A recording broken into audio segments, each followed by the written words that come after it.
ನಮಸ್ಕಾರ ವೀಕ್ಷಕರೇ. ಮದುವೆ ನಂತರ ಹೆಣ್ಮಕ್ಳಿಗೆ ಎಷ್ಟು ವರ್ಷದವರೆಗೂ ತವರಿನ ಆಸ್ತಿಯಲ್ಲಿ ಭಾಗ ಕೇಳೋ ಹಕ್ಕಿರುತ್ತೆ ಅಂತೇಳಿ ಒಬ್ಬರು ಕಮೆಂಟನ್ನು ಮಾಡಿದರು. ಹಿಂದೆ ಭಾರತದಲ್ಲಿ ಹೆಣ್ಮಕ್ಳಿಗೆ ಹೆಚ್ಚಿನ ಆದ್ಯತೆ ಇರಲಿಲ್ಲ. ಇನ್ನು ಹೆಣ್ಮಕ್ಳಿಗೆ ಬೇಗ ಮದುವೆ ಮಾಡಿ ಮನೆಯಿಂದ ಹೊರಗೆ ಕಳಿಸ್ತಾ ಇದ್ರು. ಜೀವನೋಪಾಯಕ್ಕಾಗಿ ಒಂದಿಷ್ಟು ವರದಕ್ಷಿಣೆ ಕೊಡುವ ಪದ್ಧತಿ ಇತ್ತು.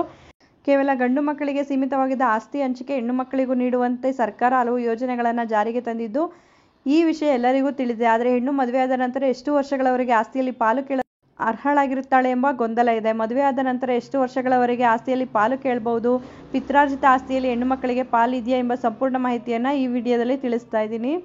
ಸಾಮಾನ್ಯವಾಗಿ ಭಾರತದಲ್ಲಿ ಆಸ್ತಿ ವಿತರಣೆಗೆ ಸಂಬಂಧಿಸಿದಂತೆ ನಿಯಮಗಳನ್ನು ರೂಪಿಸಲಾಗಿದ್ದು, ಈ ನಿಬಂಧನೆಗಳ ಪ್ರಕಾರ ಭಾರತದಲ್ಲಿ ಆಸ್ತಿ ವಿತರಣೆಗೆ ಸಂಬಂಧಿಸಿದಂತೆ 1960ರಲ್ಲಿ ಹಿಂದೂ ಉತ್ತರಾಧಿಕಾರ ಕಾಯ್ದೆ ಅಂದರೆ ಹಿಂದೂ ಸಕ್ಸೆಷನ್ ಆಕ್ಟ್ ಅನ್ನು ಅಂಗೀಕರಿಸಲಾಗಿದ್ದು, ಇದರ ಅಡಿಯಲ್ಲಿ ಉತ್ತರಾಧಿಕಾರ ಮತ್ತು ಉತ್ತರಾಧಿಕಾರಕ್ಕೆ ಸಂಬಂಧಿಸಿದಂತೆ ಹಾಗೂ ಹಿಂದೂಗಳು, ಬೌದ್ಧರು, ಜೈನರು, ಸಿಖ್ಖರ ನಡುವೆ ಆಸ್ತಿ ವಿತರಣೆ ಈ ರೀತಿಯ ಕಾನೂನುಗಳನ್ನು ಇದರಲ್ಲಿ ಹೇಳಲಾಗಿದೆ.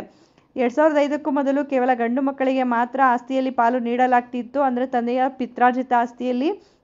2005ರಲ್ಲಿ ಉತ್ತರಾಧಿಕಾರ ಕಾನೂನು ಅಡಿಯಲ್ಲಿ ಹೆಣ್ಣು ಮಕ್ಕಳಿಗೂ ಆಸ್ತಿಯಲ್ಲಿ ಪಾಲು ನೀಡಲಾಗುತ್ತದೆ ಎಂದು ಹೊಸ ಕಾನೂನನ್ನು ರೂಪಿಸಲಾಯಿತು. ಇಲ್ಲಿಂದ ಮುಂದಕ್ಕೆ ಮಗನಿಗೆ ನೀಡಿದಂತೆಯೇ ಮಗಳಿಗೂ ಕೂಡ ಆಸ್ತಿಯಲ್ಲಿ ಪಾಲು ನೀಡಬೇಕಾಗುತ್ತದೆ.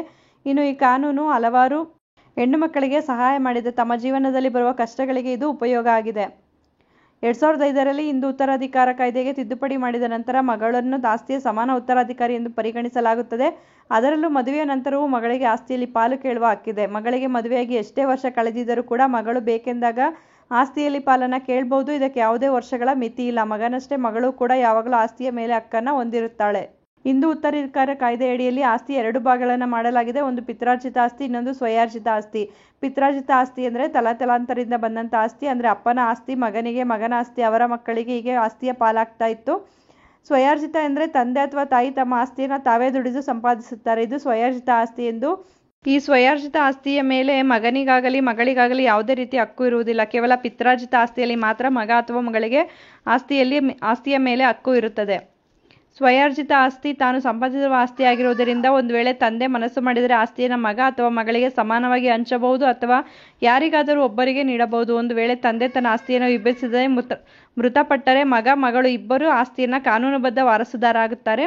ಅಥವಾ ಆತನ ಪತ್ನಿ ಬದುಕಿದ್ದರೆ ಆಕೆಯೂ ಕೂಡ ಆಸ್ತಿಯಲ್ಲಿ ಪಾಲನ್ನು ಪಡೆಯಬಹುದು. ಈ ರೀತಿಯಾಗಿ ಒಂದು ಆಸ್ತಿಯನ್ನು ಹಂಚಿಕೆ ಮಾಡಲಾಗುತ್ತೆ. ಈ ಒಂದು ಮಾಹಿತಿ ಉಪಯುಕ್ತ ಆಗಿದೆ ಅಂತ ಭಾವಿಸ್ತೀನಿ. ಮತ್ತಷ್ಟು ಮಾಹಿತಿಗಾಗಿ ನಮ್ಮ ಚಾನಲನ್ನು ಲೈಕ್ ಮಾಡಿ, ಶೇರ್ ಮಾಡಿ. ಹೊಸದಾಗಿ ನೋಡ್ತಾ ಇರೋರು ಸಬ್ಸ್ಕ್ರೈಬ್ ಮಾಡಿಕೊಂಡು ನೋಡಿ. ಕಾನೂನಿನ ಮಾಹಿತಿಗಳನ್ನು ನೀವು ತಿಳ್ಕೊಳ್ಳೋದಲ್ಲ, ಮತ್ತೊಬ್ಬರಿಗೂ ಕೂಡ ಇದನ್ನು ಹಂಚಿ. ಧನ್ಯವಾದಗಳು.